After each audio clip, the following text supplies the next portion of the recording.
If I'm gonna eventually race this truck at Pikes Peak, that altitude is gonna rob all the power from this thing. We're gonna have to create a lot more horsepower. So I'm gonna take this motor up to NicKey's Performance and have them build it. I'm really surprised you're taking something out of the shop and let somebody else work on it. Well, yeah, I mean, the time crunch, and you know they can handle it. Yes, they can.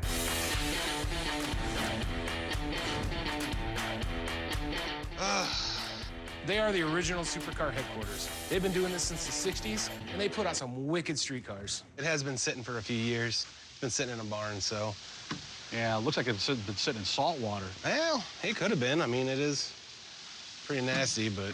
All right, let's get it out of here. Let's take a look at it. I think we can work with it.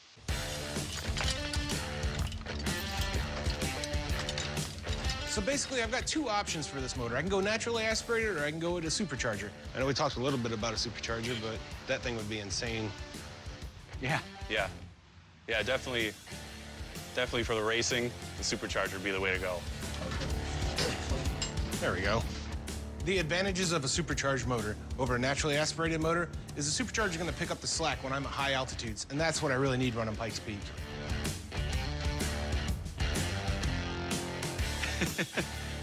Tastes fine. Someone's been doing some baking with this. That's like baked oil. So it's been warm a couple times. That's good to know. It's free.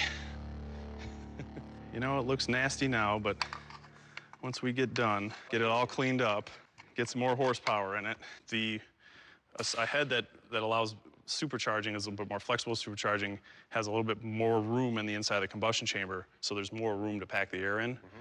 And normally aspirated, we want a little bit smaller, so when the piston comes up, you're compressing that air because you don't have that supercharger ramming the air in. So, NA, you're relying on the atmosphere, you know, to bring the air in. So the smaller combustion chamber is more ideal. Supercharging, because we're forcing it in, we want a little bit more room. We can put a little bit more fuel in there then. There's more room, you know, for the bang to happen.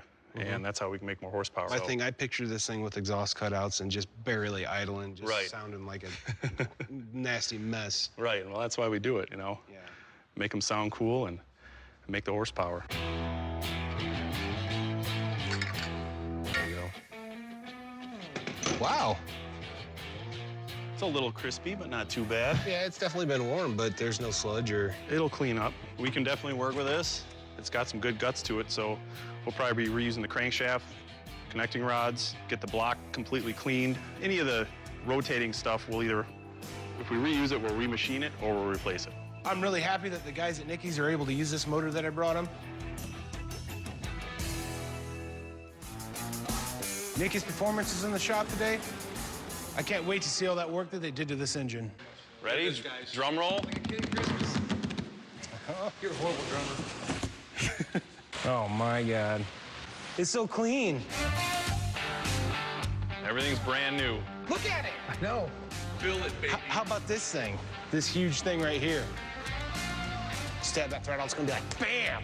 All we were able to use out of it was iron block, the crank, and the rods. Everything else is custom or brand new. We got a set of flat top custom pistons.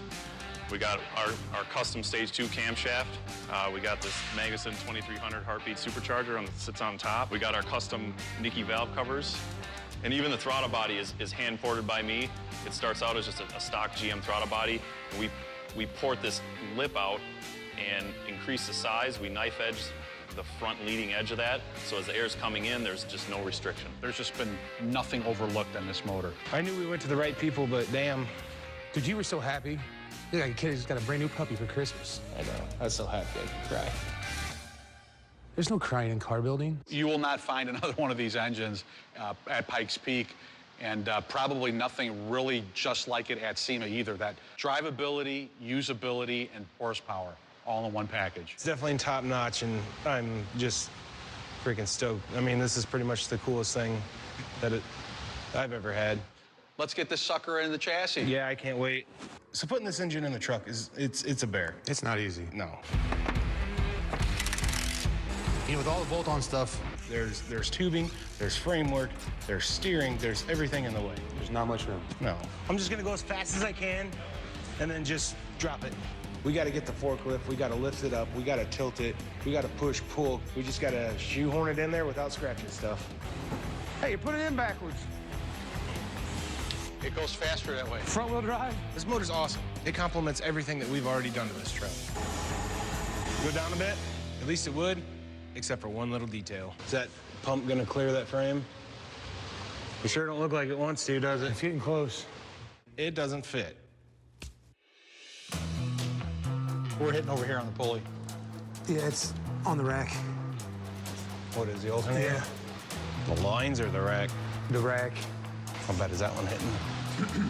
That's hitting pretty hard. So don't forget, when we mocked this thing up, it didn't have a supercharger on it. So we built the roll cage guessing on where the supercharger was gonna sit. We shave this, which we'll get clearance here. You're gonna hit, this pulley is gonna hit this tube. In the custom world, problems always pop up. You need the clearance so it doesn't hit that tube. It's gotta have the freedom to, when it Bounces back. yeah, so you're gonna have to clearance that tube a little bit.